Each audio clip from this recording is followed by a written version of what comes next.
Hi, Megan. Thank you so much for joining us on Minds Worth Meeting. Great to be here. Good to see you. I've very much been looking forward to this. Definitely want to start with your books, Speak Up and Speak Out, Listen Up. What brought you to thinking that we really need something on these topics? Well, my research for 2 decades pretty much has been on dialogue inside organizational systems, especially. So I am incredibly interested in people's habits around what they say and what we don't say, and who we listen to and who we don't really listen to, and the implications that those habits have in our systems, particularly around the decisions and the choices that we make. So I was very interested in how speaking up and listening up affects ethical conduct, obviously. I mean, when I first really thought about the book was in 2015. This was Speak Up. And the VW scandal had just happened, the emissions scandal. And I think many organizations were thinking, oh my goodness, we need people to speak up with stuff that's going on because goodness knows what's happening. So that was one kind of powerful reason to start the research. But also, of course, what we say and what we hear really affects whether we're innovative, whether we're agile, whether we include people, whether we're able to really flourish at work. And so I wanted really to research and then produce some books with my co-researcher, John Higgins, that would give people a little bit more awareness and capacity to say what needs to be said and hear what needs to be heard. So if a leader of an organization realizes that they need to implement this, they need to work on a speak up culture, what is something they can read the books and implement right away? Like send an email to the staff saying, as of today, X. There are probably hundreds of things that are in the book that are stories or example questions or frameworks that leaders can kind of pick up and do straight away. Why am I hesitating when you ask that question? I think I'm hesitating because there are some, I think, bigger things that the leaders need to really get and really understand in order for them to then do something that is actually meaningful that they can stick to. So the book, both books are, one of the bigger messages is that, well, how people are speaking up in your organization depends in part on how you are showing up as a leader. So you are affecting the voices, and one of the mistakes many leaders make is that, we try and fix the people that aren't speaking up.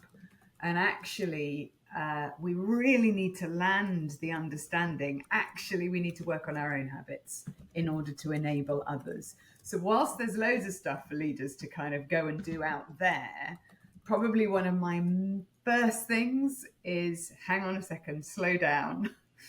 How you show up is affecting other people's voices. And so how do we work really on that aspect? But there's, I go through the traps, the classic traps that we fall into that silence others.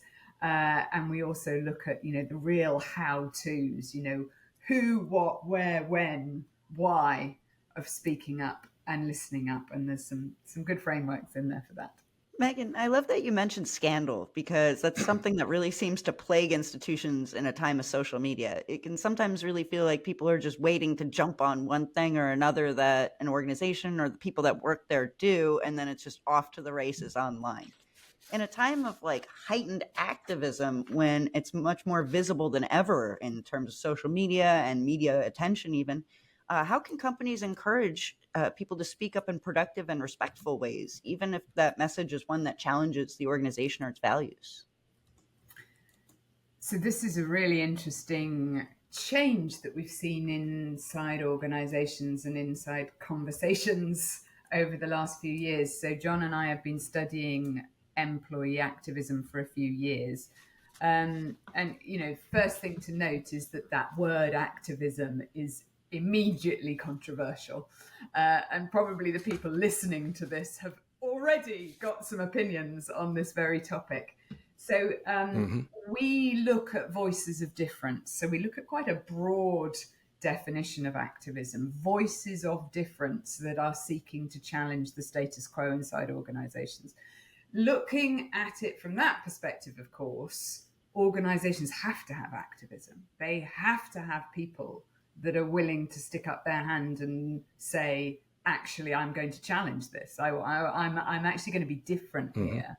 I'm going to look at how we can change the status quo, because that's absolutely vital for a vibrant and an innovative organization.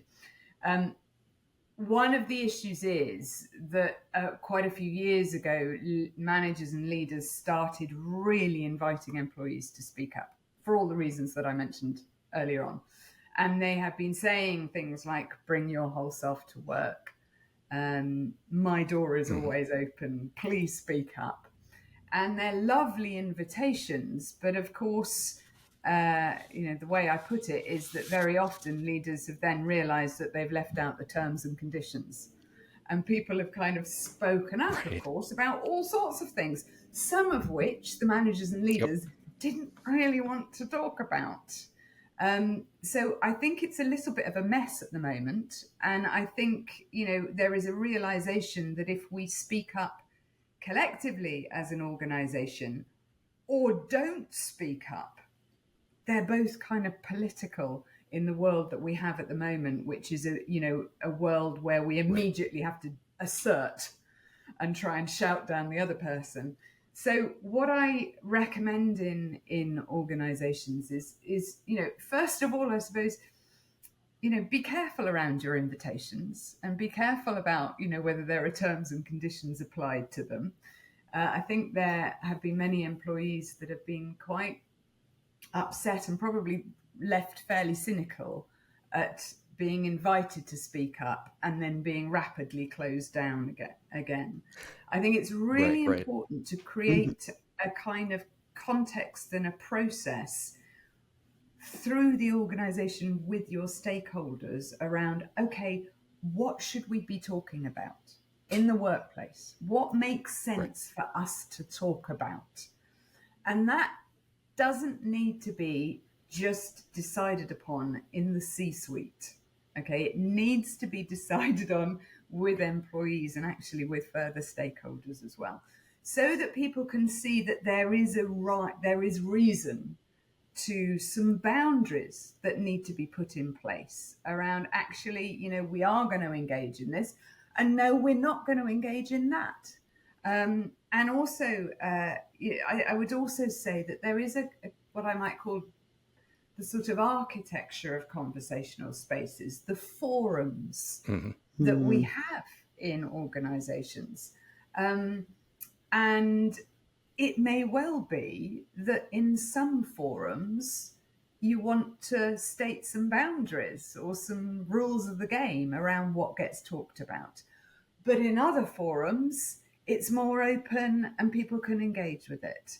So I think it's also quite important, what forums are there? What questions are you asking? How do you collectively decide what it is we need to pay attention to?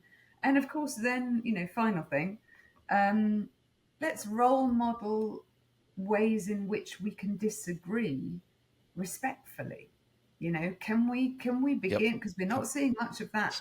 We're not seeing much role modeling outside in the political sphere or in the wider sphere. So inside the organization, how can we hold different opinions and be curious and respectful towards one another? Because frankly, if we can't do that in some of these political areas, we obviously can't do that as well when we need to disagree and we need to have good conversations to innovate and again to flourish. Absolutely. I've told this story on this podcast before. One of my very best friends, we do not see eye to eye politically, but we give each other the space to learn I'm not trying to change his mind. He's not trying to change my mind. I'm just trying to say, I'm curious why you feel this way. And there isn't, I want to say there isn't enough of it. There doesn't seem to be any of that these days, where people want to understand the other side. They just want to talk louder than the other side. Exactly. And we are learning those habits of, assertion and fast response. We are learning those habits over and over and over and over and over again with the hours that we're spending on social media.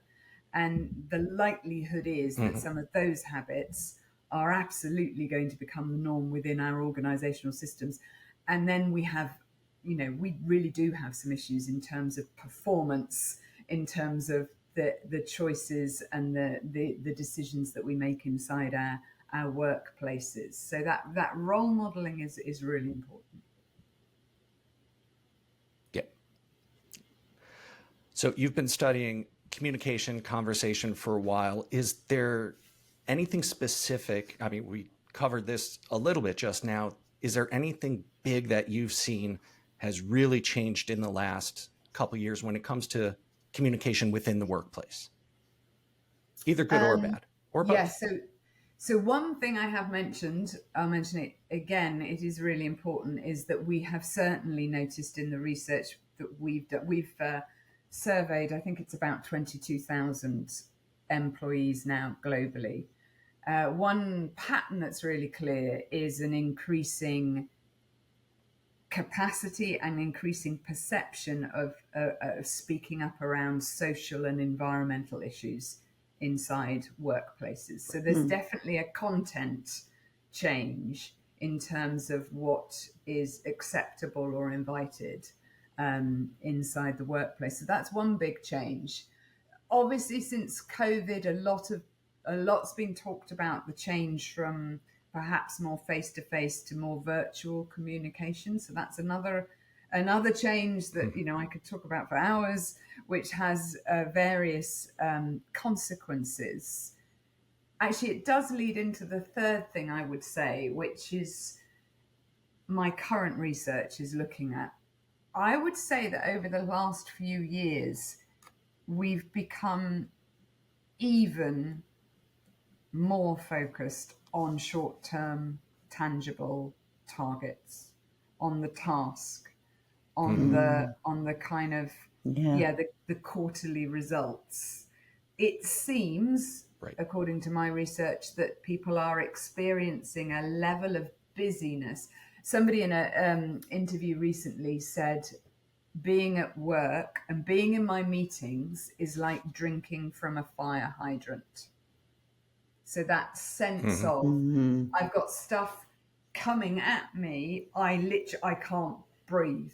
I can't breathe, let alone have a conversation about innovation with you or reflecting on a failure or anything like this. Were you kidding me? All I've got is conversation around task. And that, again, I'm sure we'll come on to that, but that has huge consequences. And it's a pattern that seems to be firmly in place, and one that I'm curious about in terms of its implications. That's right. And recently, when we had a talk I loved how you talked about how people need to give themselves a permission to pause. That really resonated with me. Is there any way that these high-pressure, target-driven workplaces can work that permission to pause into their strategy or into their day-to-day workday even? Yes. So I look at the types of conversations that we have at work and the types of conversations that we need in order to perform really well. So obviously we do need to talk about the task. We need to focus on that. But we also need to create spaces and conversations around creativity, around reflection and learning. We need to some degree to talk about meaning and purpose and why the hell are we doing what we're doing. And we do need to have some conversations that help us develop relational bonds, that help us develop trust, that help us to see one another as human beings so that we want to collaborate and help one another. So there are spaces, if you like, inside systems that are needed collectively for us to flourish. As I mentioned, what I've seen is that the task has started to rapidly encroach on all the other types of conversation, which that may be sustainable short term, but it isn't sustainable longer term. The phrase permission to pause has come up a lot in our research, and that is in the sense of people saying, actually, I need to give myself permission to pause. I need to have a capacity to put in place some boundaries. I need to be able to manage and control my diary to an extent that I can focus on some of these other areas that I really need to. But it also is directed at managers and leaders and saying, hang on a second, one way of viewing managers and leaders, which I'm really interested in at the moment, is viewing leadership as the capacity to influence what people pay attention to. And it's the capacity to I like that. create and hold and protect spaces for the sorts of conversations that need to happen. It seems that we've got to the stage where it takes enormous courage to hold spaces where you are pausing. There's this kind of desperate feel for like, yes, but where are the actions? Where's the agenda points? Right. How can I measure this? What's the business case for holding a space for conversation? So the pressure on that is absolutely huge. So, one thing we're working on is first trying to even get some language around it, to even be able to just help people become aware that they are making choices, and they can make choices around what to attend to. And there are some problems if you pay too much attention just to the short term and to the task. So that's one objective, is just to kind of wake people up and say, hang on a second, what are you doing? How are you holding spaces? Right. And the second thing is around, some of the disciplines, some of the rituals, some of the rules of the game, as I call it, that help protect and value some of the other sorts and types of conversations that happen. So we're doing quite a bit of research in that area as well. Again, lots more I could kind of say with that, but more to be published very shortly. It's so fascinating to me, especially these days as self-care is being talked about a lot more. In companies and businesses and organizations where there is so much pressure, and you might get some pushback from above saying we just don't have time. How can we convince those leaders to understand the value of slowing down and giving that permission to pause? So, as I mentioned, one thing is finding the language for it, because we don't have very much language. My research project is called Spaciousness, and it, when I ask people, recall a time where you felt an experience of spaciousness, kind of people get it. They're like, oh, I know. It was, it's this, this, and this. And but there isn't much of a language around that in the workplace.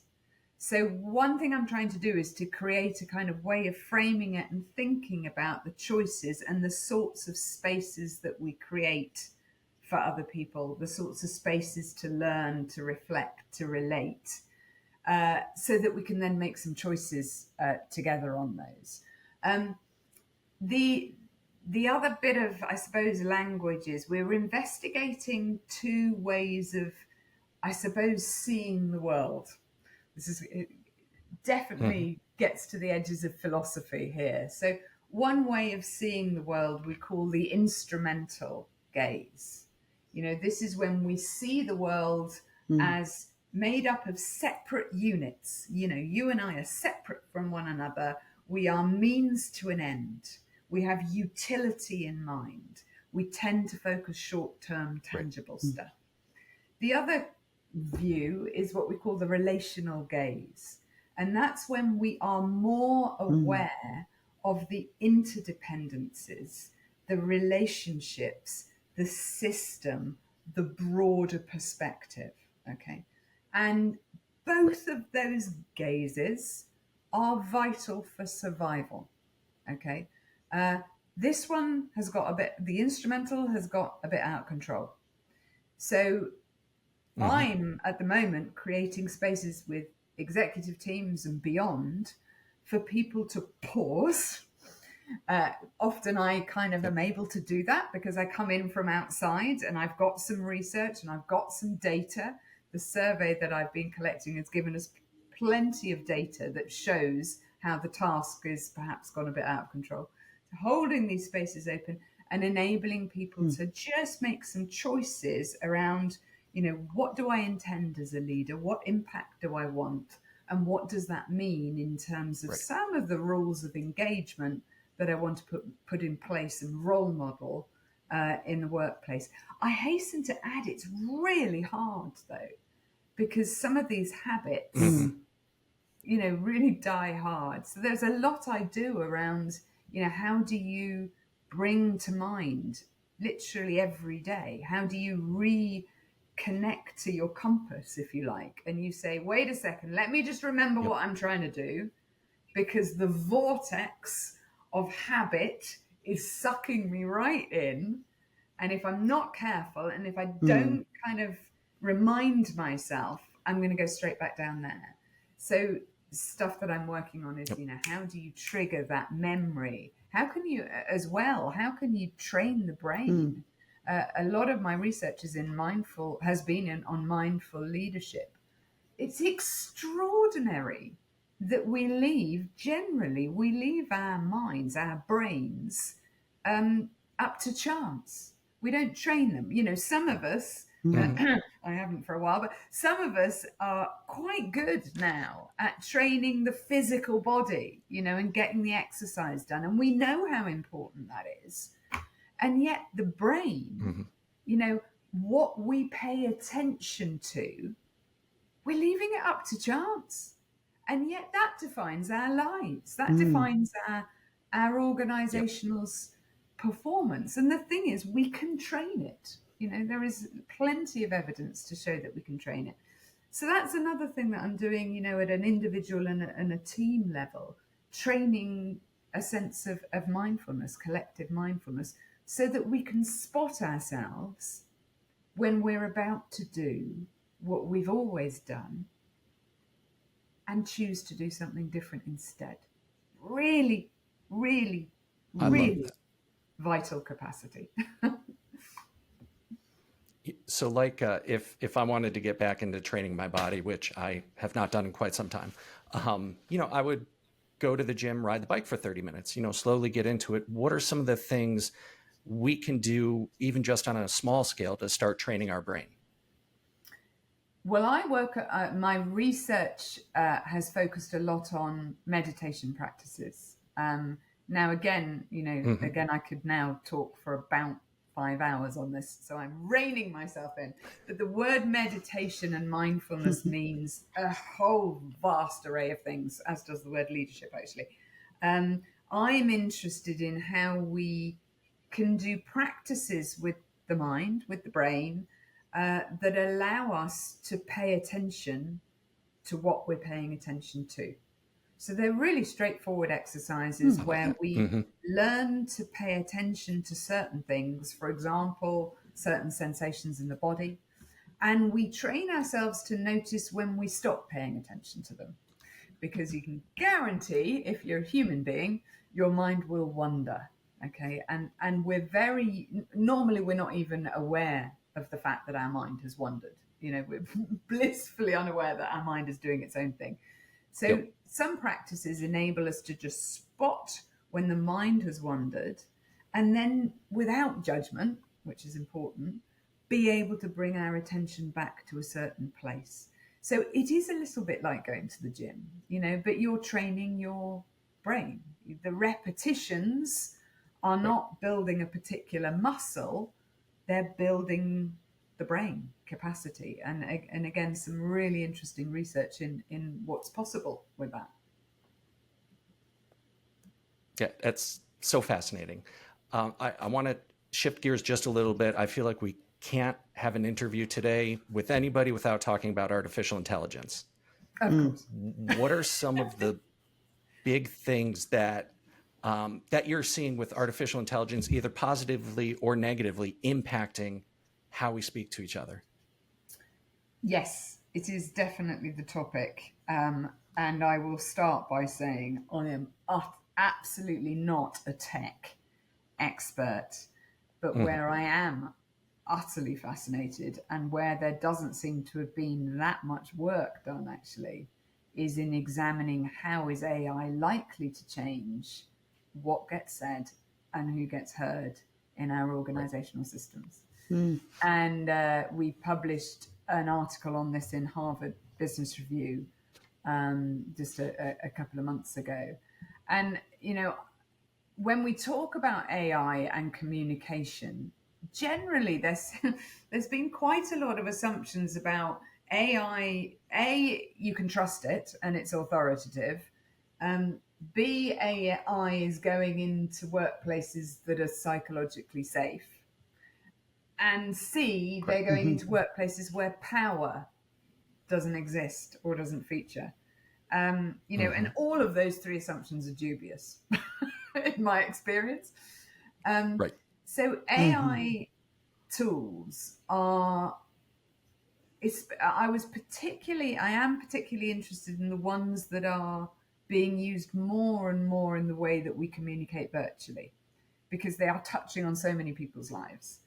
And you know, whether you're on Teams, whether you're on Zoom, whether you have Read AI or whichever you use, probably you're going into more and more meetings that are recorded and transcribed, where they're summarized, and some are now mapping engagement and sentiment and airtime and various other things. Now, what my article in HBR looked at is how might that change who speaks, what they say, where and when they say it, and how. And just sort of broadly, a couple of examples. If we are recording and transcribing our formal meetings, that has to affect what we decide to say and what we don't. Okay, and to say that recording things and transcribing them and putting them into the public arena doesn't affect what we say is naive. Okay, it may be the case that, you know, how powerful you are in the system affects the sense of risk that you have over what you say. Okay, so I was working with one particular AI tool, and the chief executive mentioned, well, you know, if people don't want to be recorded, they can absolutely opt out. And through my lens, it's like, well, great, but how many of us want to stick up a hand and say to our boss, actually, I don't want you to record this meeting? You know, that's where our sense of kind of power and politics starts affecting things. Now, the possibilities are brilliant. You know, one thing I'm interested in is how difficult it is to give feedback. You know, I just come across it all the time in organizational spaces. Now, AI doesn't get embarrassed about giving feedback. It doesn't worry about what your reaction will be, particularly. It will speak up to the manager and say, by the way, do you realize you've spoken for 80% of the time? Is that appropriate? You know, it will speak up and say to the manager, in that meeting, nobody's engagement reached over a certain level. You know, maybe have a think about that. It very well could say, we've looked at your team's engagement and we realize that the best time for you to have a really successful creative meeting with them is at this point in the diary, because that's when they're most engaged. So all of these possibilities are really great. And it relies on us to learn and to be thoughtful as we are implementing some of these tools, because inevitably it will silence people as well. And for example, topics which are regarded as, and measured as low sentiment, for example, might be even more hard to talk about in these sorts of arenas. So, where are we pausing and saying, okay, how is this affecting our conversations? And what do we need to do to make sure that we can still hear what needs to be heard around here? That's what I'm most focused on. And I don't see that learning and those pauses and that thoughtfulness, because everybody is in such a hurry to put the tools in, because it's a race, and that has its dangers.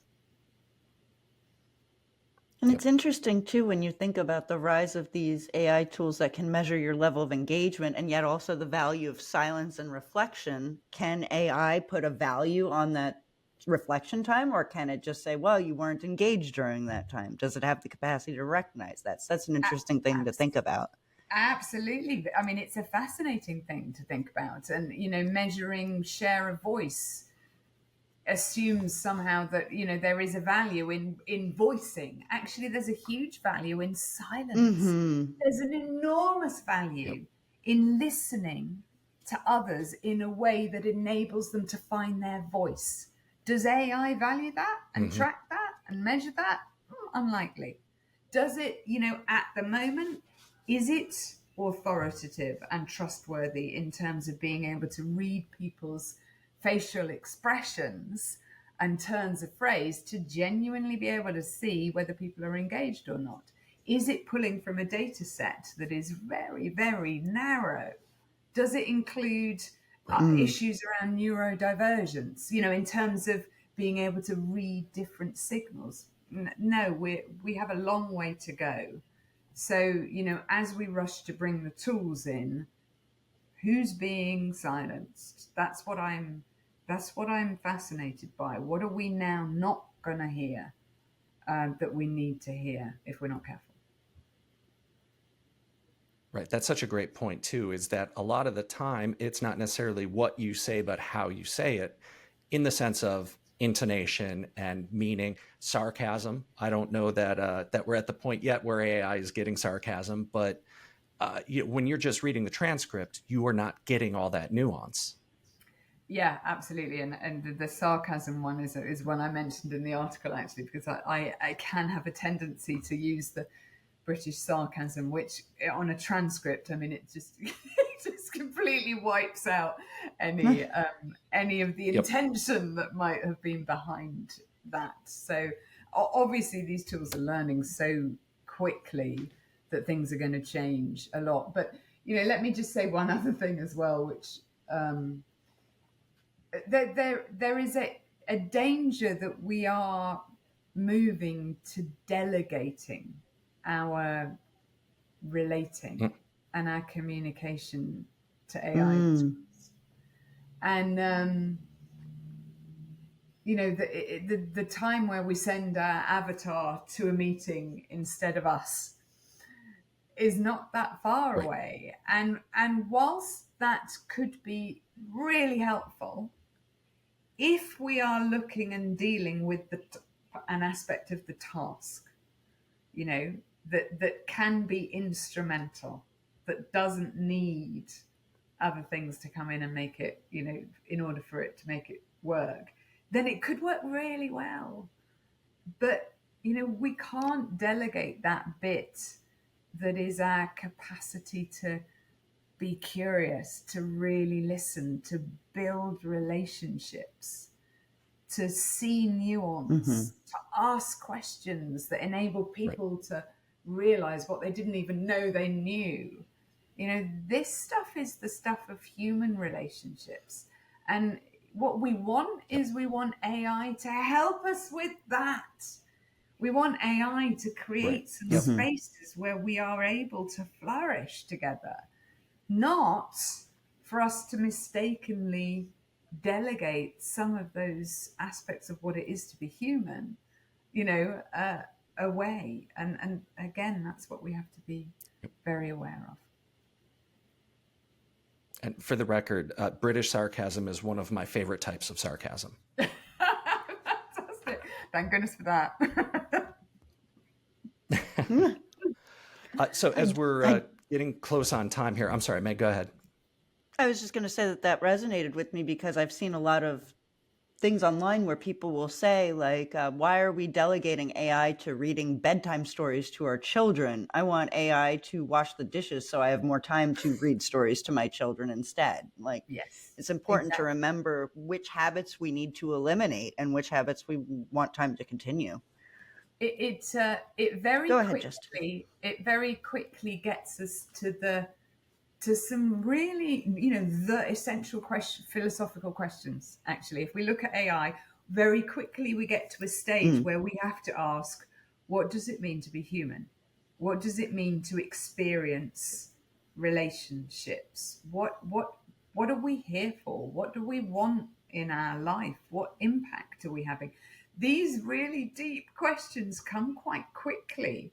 And, just to link back to what I was saying earlier, and we're not creating the space where we can sit with those questions and really ask them. And therefore, we're at risk of making autopilot choices that, we are likely to regret.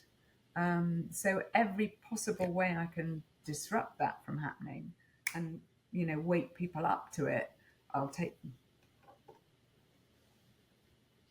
Yeah, and your work is so not only fascinating, but important. So I definitely encourage people to go to our website, sternstrategy.com. They can see your speaker and advisor profile. Where else can we find you online? So meganreitz.com is probably the most extensive and deep selection of my publications, and also, other ways of contacting me and this, that, and the other. I am not the best at social media. Because actually I see what it does to my space and capacity to think. But one thing I am on is LinkedIn. So that is another way to get to me. Okay. And I do like to leave some time at the end here for a quick lightning round. So these are questions we did not prep you on. No. And I just want your gut reaction. Okay. This could be dangerous. Do you have a favorite podcast? Besides this one, of course. I'm just getting into Slow-Mo, Mo Gaudat's podcast. So I'm enjoying that one right now at the moment. Okay. In an alternate universe, what would you be doing for a living if it wasn't this? Possibly acting. I think I'm a slightly frustrated actress, actually. I loved that. Or a dancer. I did a lot of that at school. And, at one point there was a path that headed in that direction, and I chose not to take it. And I'm delighted that I didn't. But in an alternative universe, I'd be so curious to know where that would have led me. Love that. And finally, imagine you're already halfway to work. What is one item that would make you turn around and go back for if you forgot it? I can't think of anything. I wouldn't, my phone wouldn't take me back home. My laptop, I think I'd probably just have the attitude of like, I'll show up for work and we'll go with what we've got, actually. So I don't really have that. And that's a great answer. Yeah, I'm not. I hope. I don't think I'm attached to anything enough to make me that concerned if I don't have it, certainly in the workplace. I love that. That's great. Fantastic. Meg, anything else you wanted to jump in on? No, this has been really wonderful. I think that there's a lot of this that I can carry with me into my own day-to-day work life. I think that it's really, I do personally get bogged down by the task list. So creating that sense of space for myself, I think will help a lot, just not just at work, but also in my personal life. I have 2 little boys that are constantly like, mom, mom, mom, mom. So I think that that sense of spaciousness is so important. Look for ways that I can find that for myself. Lovely. And I have a very needy dog. Yes. Right. Fantastic. Megan, I can't tell you how much I appreciate your time. It's always a fascinating conversation. You're a delightful person, and I just really appreciate you taking the time to talk to us. The feeling is mutual. Thank you for a lovely, lovely conversation.